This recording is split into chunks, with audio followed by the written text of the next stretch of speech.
Today in Canada, 1.3 million people are out of work. That's more than Ottawa has reported for the last 5 years. And it's just one of many indications that this country and the United States are in the depths of a recession. Optimists look for other signals that the recession might even be turning around. Yesterday, the Bank of Canada rate dropped for the third week in a row. But no matter how you look at it, there is one factor that could throw out every calculation.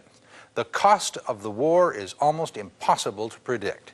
The Journal's Nancy Wilson adds up some of the columns.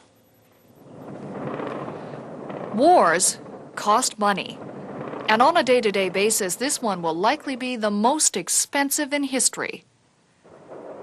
Educated guesses on what it's costing the coalition forces so far range from $30 billion to $90 billion. To suggest it's $1 billion a day war for the United States alone is not far-fetched.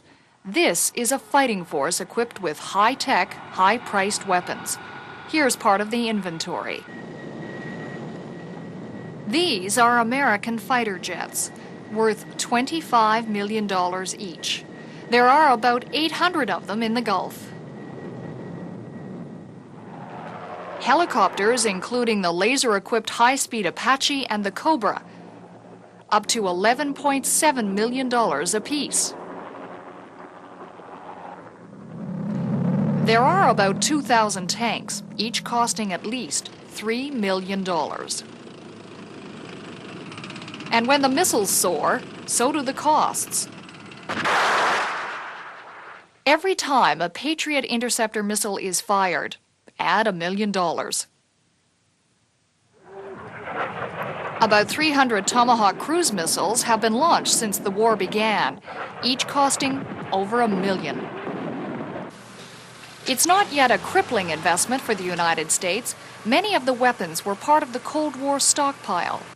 Tariq Roth is with the Canadian Centre for Arms Control. The U.S. thus far has been fighting the war out of what is known as inventory, that is, using the weapons and the ammunition that they already bought and paid for, mainly to fight a war against the Soviet Union. But should the war drag on for a longer period of time, they will begin to run out of certain types of ammunition and certain types of electronic systems, and for which they will have to buy new ones. Washington is getting help from coalition countries to fund U.S. military operations. Since the outbreak of hostilities on the 16th of January, we have solicited and received pledges of over $42 billion for our expenses in Desert Storm. Canada has budgeted for its commitment to the war until the end of March. Much of the $350 million recently earmarked for defense spending goes to help fund Canada's presence in the Gulf. 1,800 troops, 26 fighter jets, 3 ships, and a field hospital. But overall costs are higher. Our estimate is that by the end of this financial year, it will have cost Canada about $1 billion. We are told the costs of the Gulf War, though steep, aren't bankrupting the coalition countries. But wars have a habit of becoming unmanageable. And with many saying the ground battle is now imminent, the costliest phase of this conflict is still ahead. For the Journal, I'm Nancy Wilson.